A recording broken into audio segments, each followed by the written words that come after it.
So hello বন্ধুরা, আজকে তোমাদেরকে এই ভিডিওতে একটা বড় হসপিটালের সন্ধান দিতে যাচ্ছি। সেটি অবস্থিত কলকাতায় দিশান হসপিটাল নামে পরিচিত। এই দিশান হসপিটালে আজকে তোমাদেরকে নিয়ে যাব এবং এখানে কোন কোন ধরনের ট্রিটমেন্ট হয়, দিশান হসপিটালটা কোথায় অবস্থিত, আর সেখানে যেতে গেলে কোথা থেকে যেতে হয়, তার পাশে কোনো হোটেল ভাড়া পাওয়া যাবে কিনা থাকার জন্য, তা সব কিছুই আজকে তোমাদেরকে বলবো। তো প্রথমে তোমাদেরকে বলি, তোমরা যে প্রান্তে থাকো না কেন আর যেখান থেকে আসো না কেন, ফার্স্টে তোমাদেরকে আসতে হবে বিধাননগরে। আর বিধাননগরের আরেকটা নাম আছে উল্টোডাঙা, এখানেই তোমাদের আসতে হবে। আর এখান থেকেই নিচে নেমে, ব্রিজ স্টপকে নিচে নেমে এখানে যশোর রোড আছে, এখান থেকে তোমাদেরকে বাসে উঠতে হবে, ঠিক আছে? তো বাসে কোন বাস যায় সেটাও আমি তোমাদেরকে বলছি। এখান থেকে কিন্তু সব রুবি রুবি রুবি রুবি বলতে বলতে যাবে, ঠিক আছে? সেই বাসে তোমাদেরকে উঠতে হবে। আর যদি মনে করো তোমরা না, কেউ বলছে না, তখন তোমরা যে কোনো বাসওয়ালাকে জিজ্ঞাসা করতে পারবে যে রুবি যাবে কি। যদি বলে হ্যাঁ, তাহলেই তোমরা সেই বাসে উঠে যাবে। উঠে তোমরা কোথায় নামবে? একদম রুবি হসপিটালের অপর সাইডে তোমাদেরকে নামিয়ে দেবে, ঠিক আছে? আর এইটা হচ্ছে সেই মোড়, রুবি হসপিটালের অপর সাইডে হচ্ছে যে মোড়টা, সেটা তোমাদেরকে দেখাচ্ছি, দেখো।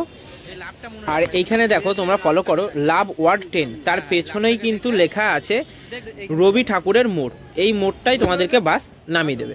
আর এখান থেকে তোমরা হাঁটতে হাঁটতে, বেশিক্ষণ না, কিছুক্ষণ লাগবে, মানে কিছুক্ষণ বলতে কি, ধরো তোমাদেরকে এখান থেকে পায়ে হেঁটে মিনিমাম 1 মিনিট টাইম লাগবে রুবি হসপিটালের সামনে যেতে।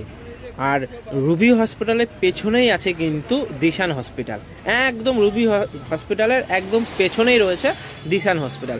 তো প্রথমে যেতে তোমাদেরকে ফার্স্টে পড়বে রুবি হসপিটাল।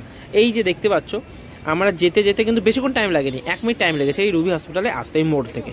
তো দেখো লেখাই রয়েছে রুবি হসপিটাল, ঠিক আছে? Ruby general hospital. এই হসপিটালের পাশ দিয়ে দেখো আমরা হেঁটে যাব, ঠিক আছে? বেশিক্ষণ না, এখান থেকেও 1 মিনিট টাইম লাগবে হেঁটে। দেখো মানে রাস্তা থেকে দেখা যাচ্ছে ওই যে দিশান হসপিটাল। তো এই যে যেতে দেখবে একটা মোড় পড়বে, 3 রাস্তার মোড়। তোমরা এই 3 রাস্তার মোড়ের বাঁ দিক দিয়ে কিন্তু যাবে, ডান দিক দিয়ে যাবে না, সোজাও যাবে না, একদম বাঁ দিক দিয়ে যাবে। বাঁ দিক দিয়ে যেতে যেতে যেতে যেতেই দেখবে তোমরা পুরো দিশানের বিল্ডিংটা পেয়ে যাবে, মানে পেছন সাইডটা পেয়ে যাবে। এবার তোমরা দেখতে দেখতে ফলো করতে করতেই যেতে পারবে, একদম সামনে দিয়ে যাবে, আস্তে আস্তে করে যাবে, বেশি ব্যস্ততার কিছুই নেই, কারণ এখানে বেশি জাম হয় না রাস্তায়, ঠিক আছে? তো তোমরা আস্তে আস্তে যাবে, গিয়ে দেখবে একদম সামনেই দেখবে পুরো মানে গেট আছে, একটা বিশাল বড় একটা গেট আছে, ওখান থেকেই তোমাদেরকে প্রবেশ পথ, ওটাই হচ্ছে তোমাদের প্রবেশ পথ, ঠিক আছে? তো চলো তোমরা ভিডিওটা দেখতে থাকো, তোমাদেরকে আমরা ভেতর ঢুকে তোমাদেরকে আমরা দেখিয়ে দিচ্ছি যে প্রবেশ পথটা কোথায়। তো এই দেখো চলে এসেছি, এটা হচ্ছে মেন গেট, আর এখান থেকে এন্ট্রি করার জায়গা, ঠিক আছে? আর এটা হচ্ছে এখানে, হ্যাঁ দেখো ডান পাশে যে ছোট্ট রুমটা আছে, এখান থেকে তোমরা জিজ্ঞাসা করতে পারো, ঠিক আছে? যারা নতুন আসবে যে মানে রিসেপশন রুমটা কোন দিকটায়, বিল্ডিংয়ে কোন দিক দিয়ে যেতে হবে, ঠিক আছে? কোথায় ডক্টর দেখাতে হবে, এখানে জিজ্ঞাসা করতে পারো। তো আমরা এখানে জিজ্ঞাসা করেছিলাম ফার্স্টবার। তো জিজ্ঞাসা করার পরে ওরা বলে দিল, ডান দিকে যে রাস্তাটা দেখতে পাচ্ছি, যে ডক্টররা যাচ্ছে, লোকজন যাচ্ছে না, এইখান থেকে তোমাদেরকে ভেতরে ঢুকতে হবে। আর হ্যাঁ, তোমাদের আমি আরেকটা কথা বলি, এইটা কিন্তু মানে দিশান হসপিটালটা অনেকটা বড় হসপিটাল, অনেকটা এরিয়া নিয়ে হসপিটাল।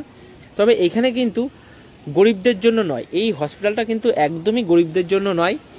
এটা হচ্ছে মধ্যবিত্তদের জন্য নয়, তবে হ্যাঁ মধ্যবিত্তর মধ্যে যারা একটু হাই কোয়ালিটি আছে, হাই মধ্যবিত্ত, তারা এই হসপিটালটা তাদের জন্য। আর এইটা অ্যাকচুয়ালি হচ্ছে বড় লোকদের জন্য, ঠিক আছে? এটা কিন্তু অ্যাকচুয়ালি পুরো বড় লোকদের জন্য এই হসপিটালটা, ঠিক আছে? এখানকার কিন্তু সব কিছুই কিন্তু হাই, ঠিক আছে? এখানকার সব কিছুই হাই।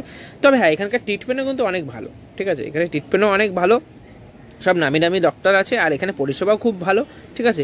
কিন্তু এইটা গরিবদের জন্য একদমই নয়, আর নিম্ন মধ্যবিত্ত যারা আছে তাদের জন্য নয়, ঠিক আছে?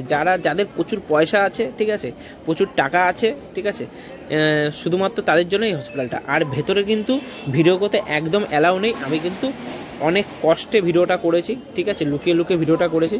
কিন্তু এর পরের যে ভিডিওগুলো আমি করতে গিয়েছিলাম না, তো রিসেপশনের রুমে এসে কি করে রেজিস্ট্রেশন করতে হবে, কিভাবে ডাক্তারের সাথে কথা বলতে হবে, কিভাবে যোগাযোগ করতে হবে, তার জন্য আমি ভিডিও করার চেষ্টা করেছি এবং ভিডিও করেছি, বাট ওরা দেখে ফেলেছে। দেখার সাথে সাথে আমার ফোনটা নিয়ে ভিডিওগুলো ডিলিট করেছে। আমি এখানেই দুঃখিত।